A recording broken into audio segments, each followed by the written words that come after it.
Lisa sat on the hospital bed, her small fingers clinging to the hem of her father's shirt.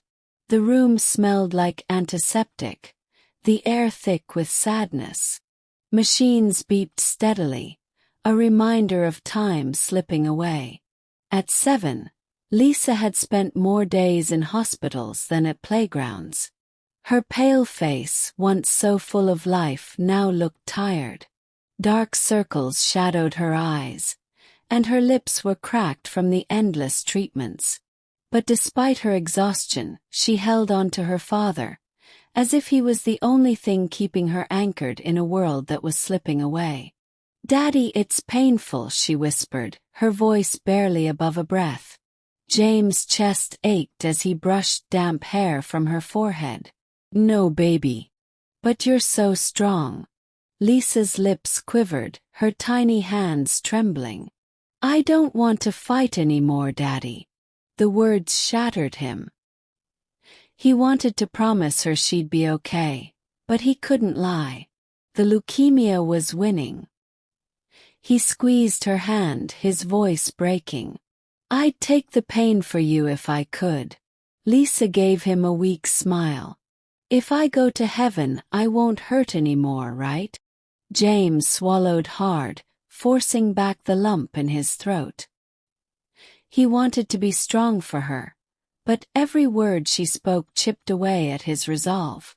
"Lisa, please don't talk like that," he whispered, his voice unsteady. He wished he could tell her everything would be fine, that she just had to hold on a little longer. But the truth sat heavy in his chest. There was no miracle waiting for them. The doctors had already told him the leukemia had spread too far. He was losing her, and no amount of wishing could change that devastating reality. Lisa squeezed his hand weakly, her fingers barely gripping his. "Promise me you won't be sad, Daddy," she murmured, her voice fragile. James felt his heart shatter into pieces. How could he promise that? How could he ever be happy without her? But looking into her tired, pleading eyes, he knew he couldn't refuse her. Even in pain, she was trying to comfort him. He forced himself to nod. "I promise," he lied, knowing it was a promise he could never truly keep. Lisa closed her eyes, exhaustion washing over her. "I love you, Daddy." James pressed his forehead against hers, his tears slipping onto her pale cheeks. "I love you more, baby. Always," he whispered, his voice trembling. He held onto her tiny hand as if that could keep her with him longer. The steady beeping of the machines filled the silence, a haunting reminder of how fragile her life had become. The hospital room, filled with the hum of fluorescent lights and distant voices, felt like a cage, trapping them in a reality he wasn't ready to face. James wished time would stop, just for a little while longer. Lisa's breathing grew shallower, her tiny chest rising and falling with effort. James felt panic claw at his throat, but he forced himself to stay calm for her. "I'm here, baby," he reassured her softly, stroking her hand. "I won't leave you." Lisa's lips curled into the faintest smile. "You're the best, Daddy," she murmured, her words slow and tired. James closed his eyes, willing himself to stay strong, but the weight of his breaking heart was unbearable. He held her tighter, afraid that if he let go, he would lose her forever. James sat beside Lisa, his fingers gently tracing circles on the back of her small hand. The hospital air was cold, sterile, and filled with the quiet hum of machines keeping track of her weakening body. He wished he could trade places with her, take on her pain so she could run outside again, laugh again, be a little girl again. The doctors had done everything they could, but it wasn't enough. No amount of medicine or whispered prayers could stop what was coming. The thought of losing her made it hard to breathe, but he didn't let go. Lisa's tired eyes fluttered open, searching for his face. "Daddy!" Her voice was softer than a breath, as if she were slipping between two worlds. James leaned closer, his throat thick with emotion. "I'm here, sweetheart," he whispered. Lisa gave a weak nod, her tiny fingers twitching in his grasp. "Will it hurt?" The question broke him. He wanted to say no, to promise her peace, but he didn't know for sure. So he did the only thing he could. He squeezed her hand and whispered, "No, baby. It'll be peaceful. Like falling asleep." James felt Lisa's fingers go slack for a moment, and panic surged through him before she slowly tightened her grip again. He let out a shaky breath, reminding himself that she was still here, still holding on. But for how much longer? The weight of unspoken goodbyes hung between them, suffocating him. He had so much he wanted to tell her. How proud he was of her, how much she had changed his life, how he would never stop loving her. But the words caught in his throat, and all he could do was hold her hand and pray for time. Lisa blinked slowly, her small chest rising and falling unevenly. "Daddy," she whispered, her voice barely audible. "Can you sing to me?" James' heart clenched. It was something he used to do when she was little, before the hospitals, before the sickness stole her childhood. He forced a trembling smile and began humming the lullaby he used to sing when she was scared. "Hush, little baby, don't say a word." His voice broke on the last note, but Lisa smiled, her breathing slowing. "I like that song," she murmured, her eyelids growing heavier. James ran a gentle hand through Lisa's hair, feeling the damp strands beneath his fingertips. She was so small, so fragile, yet somehow she was the strongest person he had ever known. He wished her mother were here. She would have known what to say, how to bring Lisa comfort in a way James felt he never could. But cancer had taken her 2 years ago, leaving James to raise Lisa alone. He had done his best, but in moments like this, he felt lost, helpless. He wanted to scream, to beg for more time, but all he could do was sit beside her. Lisa's fingers twitched in his grasp. "Mommy's waiting for me, isn't she?" she murmured, her voice barely more than a whisper. James felt his heart drop. He wanted to say no, that she wasn't going anywhere, but he knew better than to lie. Instead, he swallowed the lump in his throat and nodded. "She loves you so much, Lisa," he whispered. Lisa's lips curled into a weak smile. "I miss her," she murmured. James blinked back tears. "Me too, sweetheart. Me too." Lisa shifted slightly, her small body weak under the weight of exhaustion.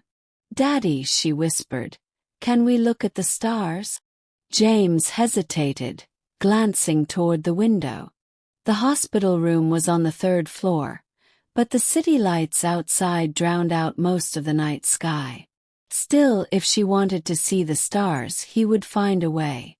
Carefully, he shifted her frail body, angling her toward the window. "There," he said softly. "See that one? The brightest one. That's your star." Lisa's tired eyes followed his gaze, and she let out a small, content sigh. She smiled faintly. "Do you think Mommy is one of them?" James' chest tightened. "I do," he whispered. "And one day she'll be there to greet you." Lisa nodded, satisfied with the answer. "Will you look for me up there too, Daddy?" James inhaled sharply, his fingers trembling as he held her hand. "Always," he promised. Lisa's eyelids fluttered, her breathing uneven. "I love you, Daddy," she murmured, her voice barely above a whisper. James pressed his lips to her forehead, his tears wetting her skin. I love you more, baby. Always. The room felt too quiet, too still. The beeping of the machines slowed, the rhythm uneven. James gripped Lisa's hand, his entire body trembling. Stay with me, baby, he whispered, his voice cracking. Lisa's breathing had become soft, so faint he had to strain to hear it. He could feel her slipping away, and no matter how tightly he held on, he couldn't stop it. I'm here, he whispered desperately, his forehead pressed against hers. I won't let go. But deep down, he knew it wasn't his choice to make. Lisa's lips moved slightly, her final whisper barely reaching his ears. Don't be sad. And then, her small fingers went limp in his hand. The steady beeping of the heart monitor flattened into a single, endless tone. James froze, his mind refusing to accept what had just happened. No, he choked out. Lisa. His body shook as he pulled her into his arms, rocking her gently, as if that could somehow bring her back. His world had just shattered, but outside, the stars still shone, indifferent to the grief of a father who had just lost his everything. The silence in the hospital room was deafening. The machines had been turned off, and the absence of their steady beeping made everything feel colder. James sat frozen, still holding Lisa's small hand in his, as if letting go would make it real. His mind refused to accept that she was gone, that the warmth in her fingers was fading, that she would never call him Daddy again. A nurse stepped in quietly, her expression one of practiced sympathy. Mr. Carter, she said gently, but James couldn't respond. His world had just ended, and words meant nothing. His chest ached with the weight of grief, each breath feeling heavier than the last. He leaned forward, pressing his lips to Lisa's forehead one last time. I love you, baby, he whispered, his tears soaking into her hair. The nurse waited patiently, giving him time, but eventually she had to do her job. Take all the time you need, she murmured before stepping out. But there would never be enough time. Not to say goodbye. Not to understand how he was supposed to walk out of this room alone. James wasn't sure how long he sat there, cradling Lisa's lifeless hand, before a soft knock broke through the numb haze. A doctor entered, his expression kind but firm.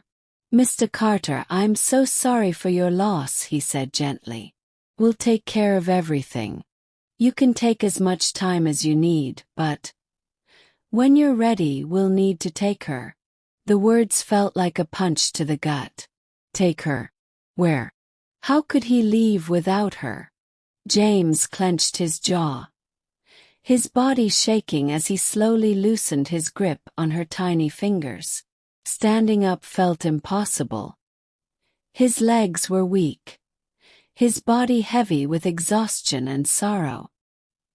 He leaned down, kissing Lisa's forehead once more, memorizing the softness of her skin. Goodbye, my love, he whispered. Finally, with unbearable effort, he stepped away. The moment he crossed the threshold, his knees buckled, and he caught himself against the wall. The hospital corridor stretched endlessly before him, but he had nowhere to go. He was a father without his child, a man without his heart.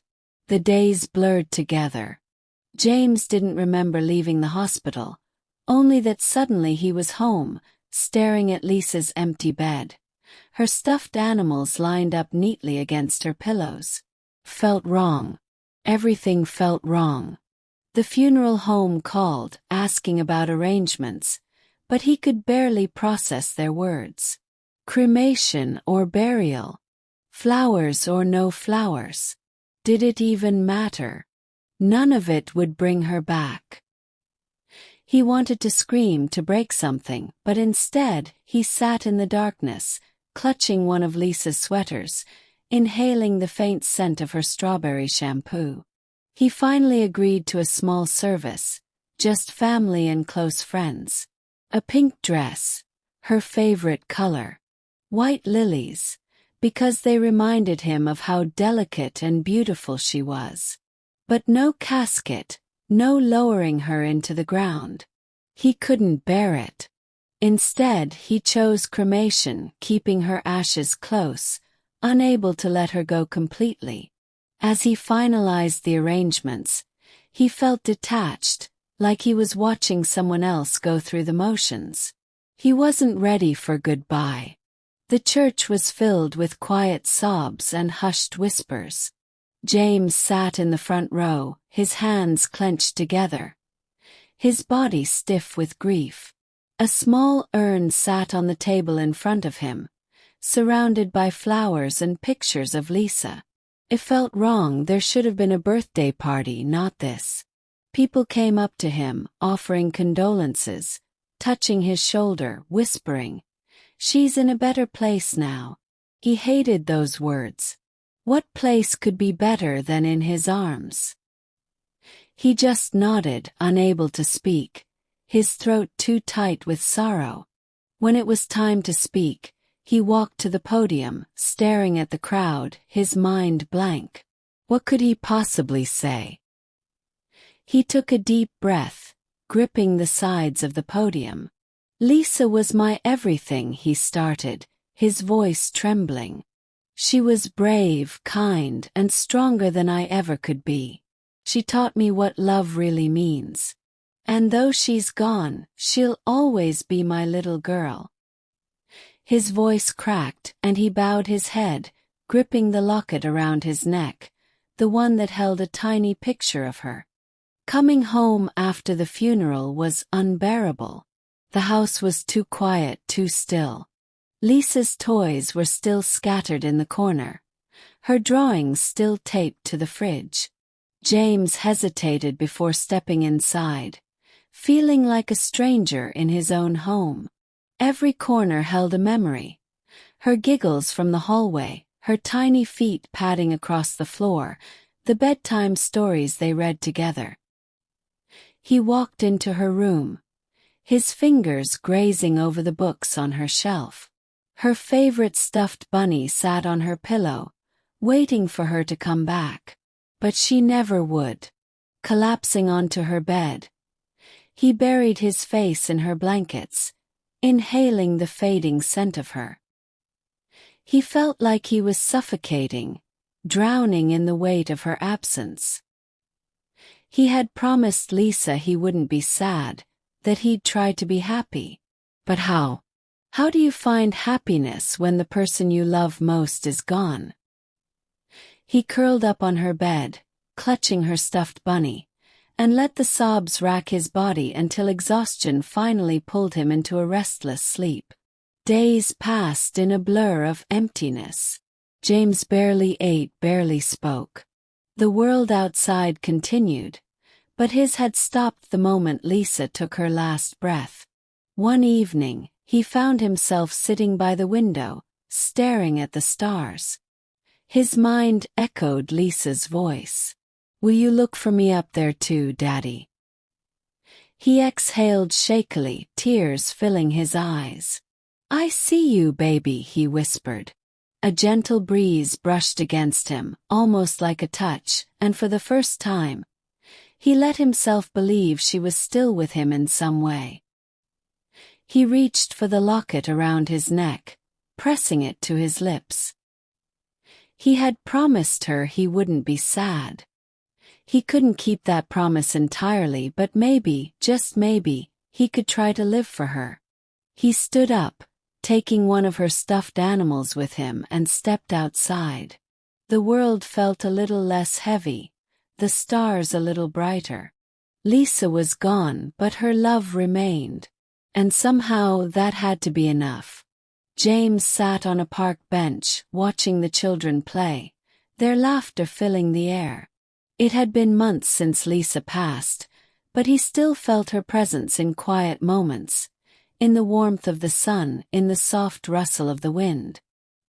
He had started volunteering at a children's hospital, reading stories to kids just like Lisa. It wasn't the same, but it helped. He was honoring her, keeping her spirit alive through kindness, through love. As he looked up at the sky, the brightest star twinkled above him. "I miss you, sweetheart," he whispered. And in that moment he felt something, peace. Lisa wasn't truly gone. She was in his heart, in the stars, in every act of love he carried forward. And he would keep his promise for her.